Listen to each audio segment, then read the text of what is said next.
महाराष्ट्र के जलगांव में बुधवार यानी 22 जनवरी को बड़ा ट्रेन एक्सीडेंट हुआ, जिसमें अब तक 13 लोगों की मौत हो गई है, जबकि 10 लोग गंभीर रूप से घायल हैं। बताया जा रहा है कि लखनऊ से मुंबई जा रही पुष्पक एक्सप्रेस में आग लगने की अफवाह उड़ी थी। इस बीच किसी ने चेन पुलिंग कर दी और फिर लोग ट्रेन से कूदकर भागने लगे। इस बीच दूसरे ट्रैक पर तेजी से आ रही कर्नाटक एक्सप्रेस लोगों को कुचलती हुई निकल गई। प्रत्यक्षदर्शियों का कहना है कि ट्रेन में आग लगने की अफवाह चाय वाले ने फैलाई थी, जिसके बाद लोग जान बचाने के लिए ट्रेन से कूदने लगे। लेकिन इस ट्रेन हादसे के 3 बड़े सवाल हैं कि आखिर ये हादसा हुआ क्यों। पहला सवाल, क्या धुएं के चलते हुआ यह हादसा? ट्रेन के पहियों से धुआं क्यों निकला? क्या ये मैकेनिकल प्रॉब्लम थी? क्या मेंटेनेंस की लापरवाही से धुआं निकला? क्या ट्रेन के साथ छेड़छाड़ की गई? अगर ऐसा है तो ट्रेन और पहियों से निकलने वाले धुएं की जांच की जानी चाहिए। दूसरा सवाल, क्या चेन पुलिंग बनी हादसे की वजह? ट्रेन की अलार्म चेन का मिसयूज लगातार होने वाली परेशानी है, इसकी भी जांच की जानी चाहिए। अगर यात्रियों ने चेन खींची तो इसकी वजह क्या रही? क्या इसे रोका जा सकता था? आखिरी और तीसरा सवाल, ट्रैक सिक्योरिटी प्रोटोकॉल। इमरजेंसी के दौरान बेंगलुरु एक्सप्रेस को गुजरने से रोकने के लिए नजदीकी ट्रैक सुरक्षित क्यों नहीं किया गया? ट्रैफिक को मैनेज क्यों नहीं किया गया? क्या ये साफ तौर पर रेलवे की लापरवाही नहीं है?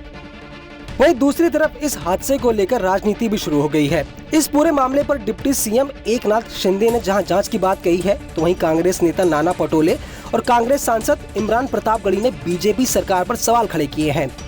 कांग्रेस सांसद ने क्या कुछ कहा, पहले वो सुनिए।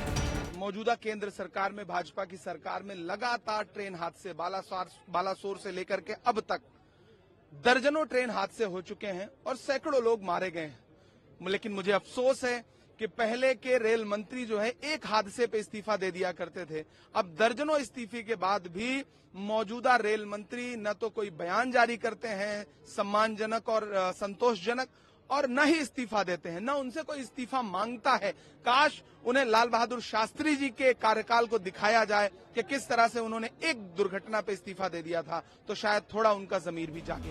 अरे हट जाओ, गाड़ी आ रही बाबा। वहीं कांग्रेस सांसद नाना पटोले ने क्या कुछ कहा, अब वो भी सुन लीजिए।